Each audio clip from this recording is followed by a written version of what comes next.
Bonjour, dans cette capsule, nous parlons des fractions. Alors, c'est quoi les fractions? C'est tout simplement un nombre qui représente une partie d'un ensemble. Et voilà comment on l'écrit. En fait, A sur B, et on voit que A représente une partie de B. Donc, A est le numérateur séparé d'une barre de division et B est le dénominateur. Donc, dans cet ensemble de A sur B, A est une partie de l'ensemble B. Ok? Par exemple, 3 quarts.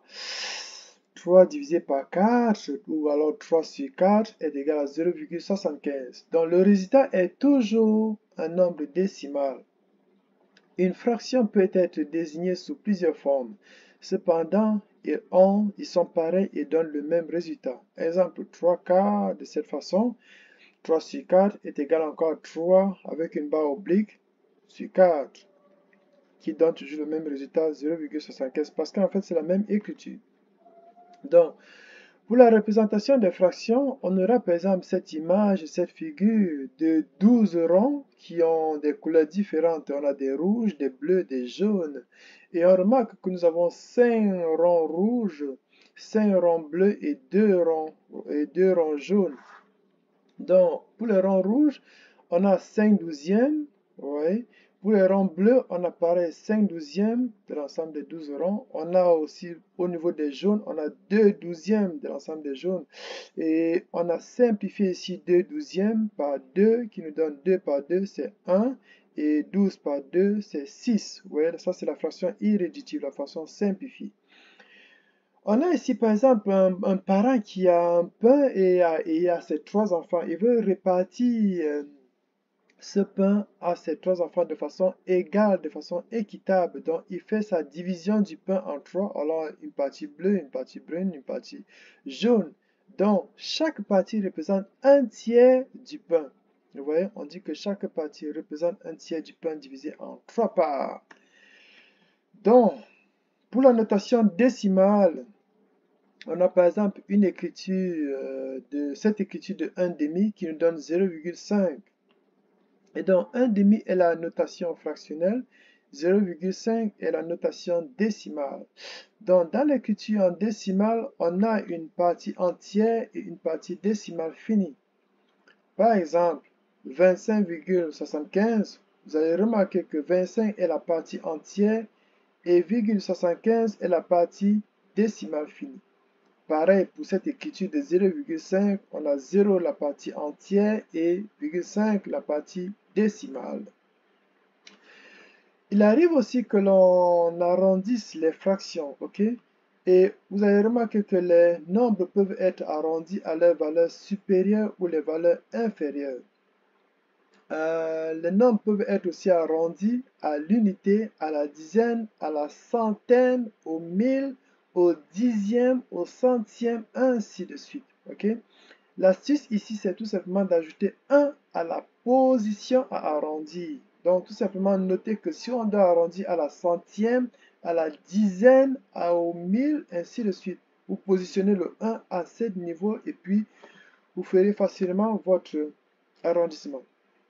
Exemple, nous avons arrondi 36 841 arrondi à la centaine près. Donc, 36 841 arrondi à la centaine près, on a positionné notre 1 à la position des centaines et nous obtenons 36 900. Ce même nombre arrondi à l'unité près, le 1 a été positionné à l'unité et nous obtenons donc 36 840. Et on peut remarquer ici que ce nombre a été arrondi à sa valeur inférieure. Ok? Voilà.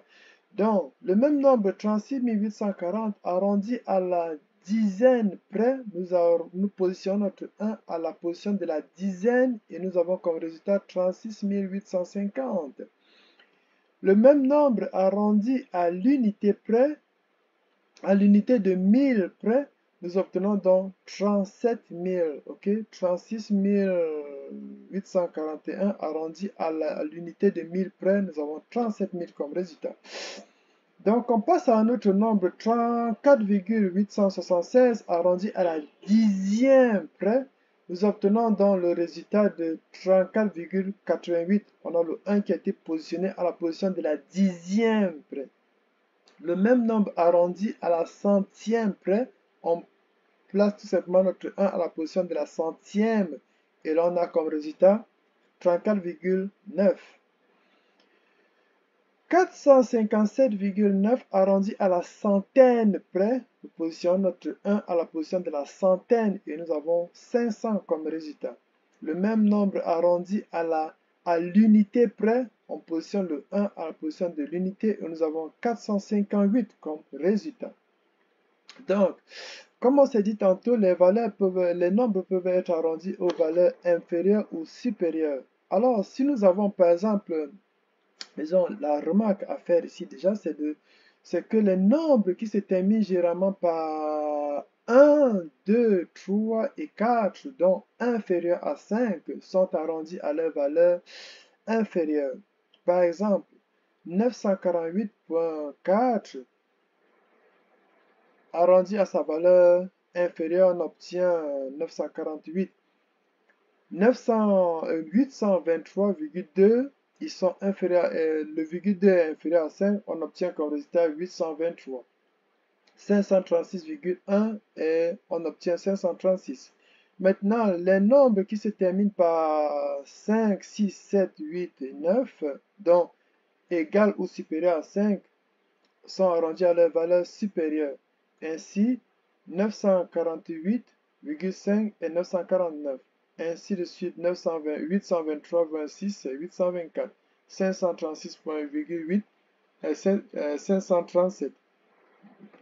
Donc, en ce qui concerne la simplification des fractions, vous allez noter que simplifier une fraction signifie tout simplement la réduire à sa plus simple expression. Et pour cela, il faut juste diviser le numérateur et le dénominateur par un chiffre ou un nombre qui est leur diviseur commun. Alors, comme exemple, simplifier la fraction 15 35e. On remarque que 5 est diviseur commun de 15 et de 35. Alors, en faisant notre simplification, on va le diviser par 5, 15 par 5, on a 3, 37 par 5, on a 7. Donc la fraction simplifiée est donc 3 septièmes. Donc, vous remarquez que 3 septièmes est la fraction simplifiée de 15 35 ou 15 35e. Un autre exemple, simplifier la fraction 18 72e.